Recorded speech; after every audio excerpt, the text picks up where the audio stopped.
नमस्कार साथियों, स्वागत है आपका आपके इस YouTube चैनल स्टेट लेवल पर। दोस्तों, आज 17 मार्च 2025 की करंट अफेयर हम देखेंगे।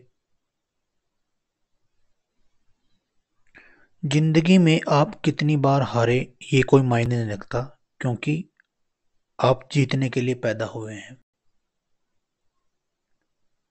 जी हाँ दोस्तों, हारना जीत का ही एक हिस्सा होता है। अगर आप हारते नहीं हैं तो आपको जीत का स्वाद नहीं मिल पाता है। इसलिए छोटी छोटी असफलताएं एक बड़ी सफलता का हिस्सा बनती हैं। इसलिए जब आप सफलता के मार्ग पर चलते हैं तो छोटी छोटी असफलताएं, विफलताएं आपके मार्ग में आती हैं। हमें उनसे घबरा नहीं जाना है, बल्कि एक दिन उस सफलता का इंतजार करना है और मेहनत करके उसे प्राप्त करना है। तो दोस्तों, जिंदगी में आप कितनी बार आ रहे कोई मायने नहीं रखता, क्योंकि आप जीतने के लिए पैदा हुए हैं। तो इसी सकारात्मक विचार के साथ हम आज की शुरुआत करते हैं करंट अफेयर की और देखते हैं आज की करंट अफेयर। चलिए देखते हैं, शुरुआत करते हैं। आरबीआई को सेंट्रल बैंकिंग लंदन ने डिजिटल ट्रांसफॉर्मेशन अवार्ड 2025 से किया सम्मानित। जो सेंट्रल बैंकिंग लंदन है उसने डिजिटल ट्रांसफॉर्मेशन अवार्ड 2000 से आरबीआई को सम्मानित किया है। देखते हैं। भारतीय रिजर्व बैंक को सेंट्रल बैंकिंग लंदन द्वारा डिजिटल ट्रांसफॉर्मेशन अवार्ड 2025 से सम्मानित किया गया है। ऐसे ही अवार्ड अक्सर एग्जाम में पूछता है और हम जो मेन होते हैं उन्हें रट कर चले जाते हैं, लेकिन परीक्षा थोड़ी सी अब आसान नहीं रही है। एग्जामिनर थोड़ा सा डीप जाकर क्वेश्चन पूछता है। अब यही जो प्रश्न है पूछ लेगा कि डिजिटल ट्रांसफॉर्मेशन अवार्ड कौन सी संस्था देती है, ये इस बार किसे मिला। तो डिजिटल ट्रांसफॉर्मेशन अवार्ड 2025 से सम्मानित किया गया। आरबीआई को इन हाउस डेवलपर टीम द्वारा डेवलप किए गए प्रवाह और सारथी सिस्टम सहित अपनी पहलों के लिए सम्मानित और मान्यता दी गई।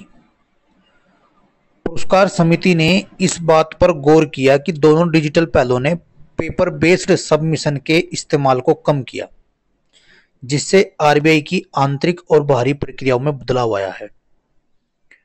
सेंट्रल बैंकिंग ने एक प्रेस बयान में कहा कि ये दोनों पहल इस काम के लिए महत्वपूर्ण हो रही हैं। सारथी पहल के साथ अब आरबीआई ने के सभी इंटरनल वर्कफ्लो डिजिटल हो गए हैं। जनवरी 2023 में लाइव होने वाली इस पहल के साथ कर्मचारियों को डॉक्यूमेंट को सुरक्षित रूप से स्टोर और शेयर करने की सुविधा मिली है। साथ ही रिकॉर्ड मैनेजमेंट में भी सुधार हुआ। डिजिटल ट्रांसफॉर्मेशन का दूसरा चरण मई 2024 में प्रवाह के रूप में शुरू किया गया, जिसने एक्सटर्नल यूजर्स के लिए आरबीआई को विनियामक आवेदन प्रस्तुत करने के लिए एक डिजिटल माध्यम बनाया है। तो ये दो पहल आरबीआई ने शुरू की है और उनके चलते इनको पुरस्कार मिला है। चलिए अगली घटना देखते हैं। स्पेस एक्स और नासा ने अमेरिकी अंतरिक्ष यात्री सुनीता विलियम और बुच विल्मोर को अंतरराष्ट्रीय अंतरिक्ष स्टेशन से वापस लाने के लिए एक मिशन शुरू किया है। अब ये प्रश्न आपके लिए महत्वपूर्ण हो जाता है, क्योंकि दोस्तों स्पेस एक्स और नासा ने एक मिशन शुरू किया है। अब जानते हैं उस मिशन का क्या नाम है। स्पेस एक्स और नासा ने अमेरिकी अंतरिक्ष यात्री सुनीता विलियम्स और बुच विल्मोर को अंतर्राष्ट्रीय अंतरिक्ष स्टेशन, हालांकि भारतीय मूल की हैं, लेकिन जो मिशन है वो अमेरिकी का है। इसे देखते हैं। स्पेस एक्स और नासा ने अमेरिकी अंतरिक्ष यात्री सुनीता विलियम्स और बुच विल्मोर को अंतर्राष्ट्रीय अंतरिक्ष स्टेशन से वापस लाने के लिए एक मिशन को शुरू किया है। सुनीता और बुच 9 महीने से अंतरिक्ष स्टेशन में फंसे हैं। क्रू 10 मिशन पर ड्रैगन स्पेसक्राफ्ट के साथ फाल्कन नाइट रॉकेट का प्रक्षेपण हुआ। मिशन के अंतर्गत अंतरिक्ष स्टेशन के लिए 4 क्रू सदस्यों को भी भेजा गया है। नासा के अंतरिक्ष यात्री एनी मैकक्लेन और Nicole Ayers, Japan aerospace exploration agency के अंतरिक्ष यात्री ताकुया ओनिशी और रोस्कोमोस के अंतरिक्ष यात्री किरिल पेस्कोव इस अभियान पर गए हैं। सुनीता विलियम और बुच विल्मोर पिछले वर्ष जून में अंतरिक्ष स्टेशन में गए थे। दोनों को करीब एक सप्ताह तक अंतरिक्ष स्टेशन पर रहना था, लेकिन ये पिछले किसी कारणवश वहीं पर रह गए थे, तो अब इनके लिए मिशन लॉन्च किया गया है। चलिए, राष्ट्रीय राजधानी क्षेत्र परिवहन निगम एनसीआरटीसी ने कहा है कि वह गाजियाबाद नमो भारत स्टेशन पर कोवर्किंग स्पेस मेट्रो डेस्क शुरू करेगा। अब देखते हैं क्या है। राष्ट्रीय राजधानी क्षेत्र परिवहन निगम एनसीआरटीसी ने कहा है कि वह गाजियाबाद नमो भारत स्टेशन पर कोवर्किंग स्पेस मेट्रो डेस्क शुरू करेगा। एनसीआरटीसी ने कहा है कि यह पहल शहरी ट्रांजिट स्पेस को व्यावसायिक हब में बदलने की दिशा में एक नया कदम है, जो नमो भारत नेटवर्क के अंतर्गत अपनी तरह का पहला कोवर्किंग मॉडल होगा। यह अत्याधुनिक कार्य क्षेत्र गाजियाबाद और आसपास के पेशेवरों, उद्यमों, छोटे व्यवसाय के लिए उपयुक्त रूप से डिजाइन किया गया है। तो इस प्रश्न से हमें जानकारी मिलती है। मुंबई इंडियन ने दिल्ली कैपिटल को 8 रन से हराकर दूसरी बार जीता महिला प्रीमियर लीग का खिताब। जी हां, WPL महिला प्रीमियर लीग अभी चली हुई थी, तो इसमें मुंबई जीत गई है दिल्ली को हराकर। जान लेते हैं। महिला प्रीमियर लीग क्रिकेट में फाइनल में मुंबई में ही मुंबई इंडियन ने दिल्ली कैपिटल को 8 रन से हराकर दूसरी बार खिताब जीत लिया है। दिल्ली कैपिटल की फाइनल में लगातार तीसरी हार है। मुंबई इंडियन ने पहले बल्लेबाजी करते हुए 20 ओवर 7 विकेट पर 149 रन बनाए। हरमनप्रीत कौर ने 44 गेंदों में 66 रन की शानदार पारी खेली। जवाब में दिल्ली कैपिटल 9 विकेट पर 141 रन ही बना सकी। हरमनप्रीत कौर को प्लेयर ऑफ द मैच पर पुरस्कार दिया गया। नेट सीवर ब्रंट को टूर्नामेंट में सबसे महत्वपूर्ण खिलाड़ी चुना गया। उन्होंने इस टूर्नामेंट में 523 रन बनाए और ऑरेंज कैप दिया गया। अमेला कैप ने 18 विकेट लिए, उन्हें पर्पल कैप, और अमनजोत कौर को उदीयमान खिलाड़ी का पुरस्कार मिला। तो आपको याद रखना है, ऑरेंज कैप जो दी गई वो नेट सीवर ब्रंट को दी गई और पर्पल कैप अमेला कैप को दिया गया। तीसरा ये महिला प्रीमियर लीग था और लगातार तीनों वर्ष दिल्ली कैपिटल फाइनल में गई, लेकिन इस बार मुंबई से हार गई। चलिए अगली घटना देखते हैं। भारत की वैदेही चौधरी और रश्मिका भामिदीपति ने W35 नोंथाबरी टेनिस टूर्नामेंट में महिला डबल्स का खिताब जीत लिया है। तो आइए जानते हैं ये नोंथाबरी टेनिस टूर्नामेंट क्या है। भारत की वैदेही चौधरी और रश्मिका भामिदीपति ने W45 नोंथाबरी टेनिस टूर्नामेंट में महिला डबल्स का खिताब जीत लिया है। फाइनल में भारतीय जोड़ी ने दूसरी वरीयता प्राप्त थाईलैंड की पुनिन कोवापिटुकदेत और जापान की युकी नाइतो को हराया। तीसरी वरीयता प्राप्त भारतीय जोड़ी का मैच पर दबदबा रहा और विरोधी पर 6-4 और 6-3 से जीत दर्ज की है। तो ये नोंथाबरी टेनिस टूर्नामेंट भारत की वैदेही चौधरी और रश्मिका भामिदीपति ने जीत लिया है। चलिए अगली घटना देखते हैं।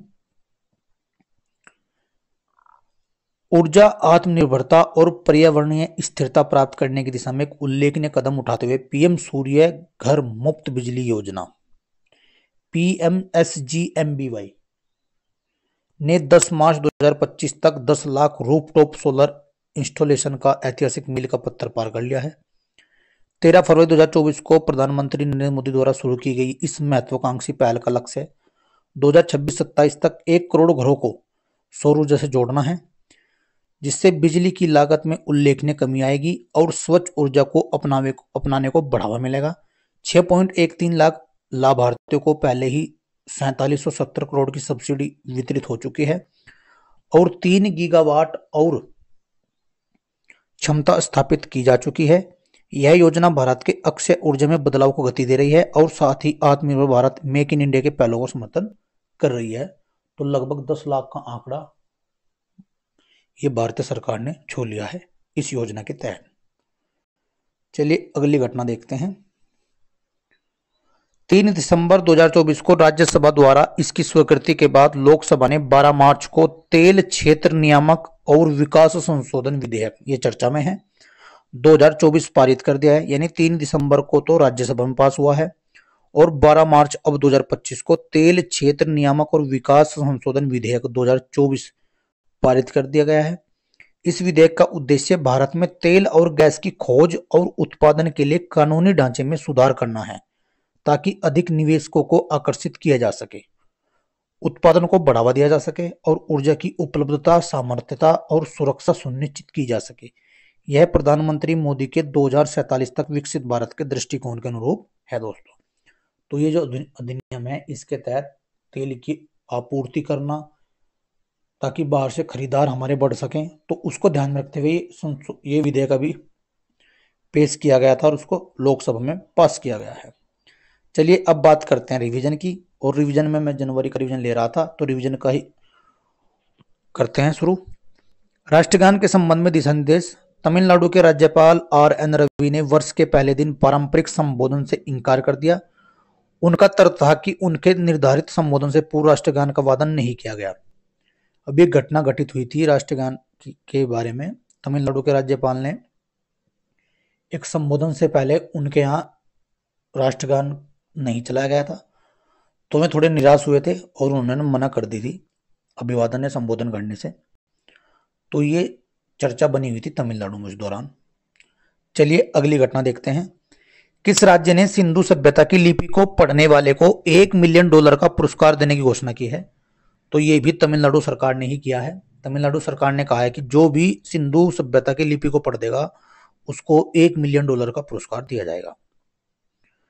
राजघाट परिसर में किस पूर्व राष्ट्रपति का स्मारक बनेगा? तो प्रणब मुखर्जी का बनेगा राजघाट परिसर में। किसके द्वारा भारत सरकार का सरकारी कैलेंडर 2025 लॉन्च किया गया? तो रेल मंत्री अश्वनी वैष्णव द्वारा ये कैलेंडर लॉन्च किया गया। गुणोत्सव 2025 छात्रों के लिए स्कूली शिक्षा का आकलन किया गया। ये असम में भी होता है, पूरे देश भर में भी वहां के परिप्रेक्ष्य को लेकर ये मनाया जाता है। गुणोत्सव 2025 छात्रों के लिए स्कूली शिक्षा का आकलन इसका उद्देश्य है। भारतीय एथलेटिक्स महासंघ का नया अध्यक्ष बहादुर सिंह साहब को बनाया गया है, ये आपको याद रखना है। साइबर हमलों में भारत का स्थान दूसरा है जबकि अमेरिका का पहला है, ये भी लिस्ट आई थी, उसमें आपको याद रखना है। मिड डे मील योजना अब इंडोनेशिया में भी चलाई गई थी, मैंने बताया था 6 जनवरी 2025 को। जबकि अपने यहाँ बात करूँ 15 अगस्त 1995 में मिड डे मील या मध्याह्न भोजन कार्यक्रम चलाया गया था, तो उसी की तर्ज पर इंडोनेशिया ने भी चलाया है। अमेरिकी राष्ट्रपति पदक से सम्मानित किया गया है लियोनेल मेसी को। ये पहले फुटबॉलर खिलाड़ी बने हैं जिनको अमेरिकी राष्ट्रपति पदक से सम्मानित किया गया है। गाना के नए राष्ट्रपति बने हैं जॉन ड्रामनी, ये आपको याद रखना है। गाना के नए राष्ट्रपति बने हैं जॉन ड्रामनी, ये आपको याद रखना है। दोस्तों रिवीजन के 10 प्रश्न महत्वपूर्ण थे, उम्मीद है ये आपको पसंद आते हैं। तो ऐसे ही प्रतिदिन की भांति आप वीडियो देखते रहिए और सीखते रहिए। एक न एक दिन हम अवश्य ही अपने मुकाम तक पहुंचेंगे और सफलता प्राप्त करेंगे। तो बस कंटिन्यूअसली लगे रहिए। अनुशासन और निरंतरता सफलता की कुंजी है। बस इसी को अपनाकर आप अपने मार्ग पर चलते रहिए, एक न एक दिन अवश्य सफलता आपके कदम चूमेगी। जय हिंद, जय भारत।